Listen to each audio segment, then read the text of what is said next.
Then Jesus spoke to the crowds and to his disciples, saying, The scribes and the Pharisees have seated themselves in the chair of Moses. Therefore all that they tell you, do and keep, but do not do according to their deeds, for they say things and do not do them.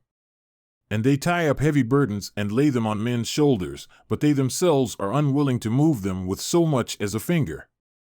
But they do all their deeds to be noticed by men, for they broaden their phylacteries and lengthen the tassels of their garments. And they love the place of honor at banquets and the best seats in the synagogues, and respectful greetings in the marketplaces, and being called rabbi by men. But do not be called rabbi, for one is your teacher, and you are all brothers. And do not call anyone on earth your father, for one is your Father, he who is in heaven. Do not be called instructors, for one is your instructor, that is, Christ. But the greatest among you shall be your servant. And whoever exalts himself shall be humbled, and whoever humbles himself shall be exalted.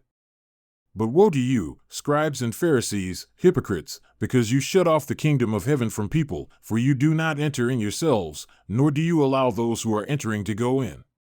Woe to you, scribes and Pharisees, hypocrites, because you devour widows' houses, and for a pretense you make long prayers, therefore you will receive greater condemnation. Woe to you, scribes and Pharisees, hypocrites, because you travel around on sea and land to make one proselyte, and when he becomes one, you make him twice as much a son of hell as yourselves. Woe to you, blind guides, who say, Whoever swears by the sanctuary, that is nothing, but whoever swears by the gold of the sanctuary is obligated. You fools and blind men! For which is more important, the gold or the sanctuary that sanctified the gold? And whoever swears by the altar, that is nothing, but whoever swears by the offering on it, he is obligated. You blind men, which is more important? The offering, or the altar that sanctifies the offering?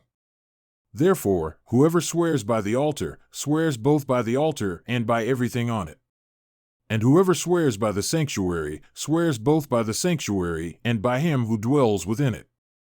And whoever swears by heaven, swears both by the throne of God and by him who sits upon it.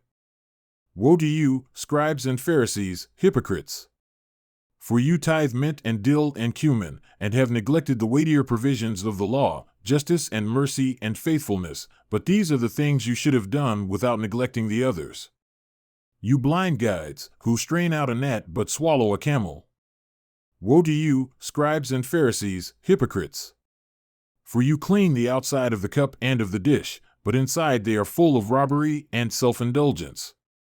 You blind Pharisee, first clean the inside of the cup and of the dish, so that the outside of it may become clean also. Woe to you, scribes and Pharisees, hypocrites! For you are like whitewashed tombs, which on the outside appear beautiful, but inside they are full of dead men's bones and all uncleanness. In this way, you also outwardly appear righteous to men, but inwardly you are full of hypocrisy and lawlessness. Woe to you, scribes and Pharisees, hypocrites! For you build the tombs of the prophets and adorn the monuments of the righteous, and say, If we had been living in the days of our fathers, we would not have been partners with them in shedding the blood of the prophets. So you bear witness against yourselves that you are sons of those who murdered the prophets. Fill up, then, the measure of the guilt of your fathers. You serpents, you brood of vipers, how will you escape the sentence of hell? On account of this, behold, I am sending you prophets and wise men and scribes. Some of them you will kill and crucify, and some of them you will flog in your synagogues, and persecute from city to city, so that upon you may fall the guilt of all the righteous blood shed on earth, from the blood of righteous Abel to the blood of Zechariah, the son of Berechiah, whom you murdered between the sanctuary and the altar. Truly I say to you, all these things will come upon this generation. Jerusalem, Jerusalem, who kills the prophets and stones those who are sent to her. How often I wanted to gather your children together, the way a hen gathers her chicks under her wings, and you did not want it. Behold, your house is being left to you desolate. For I say to you, from now on, you will not see me until you say, Blessed is he who comes in the name of the Lord.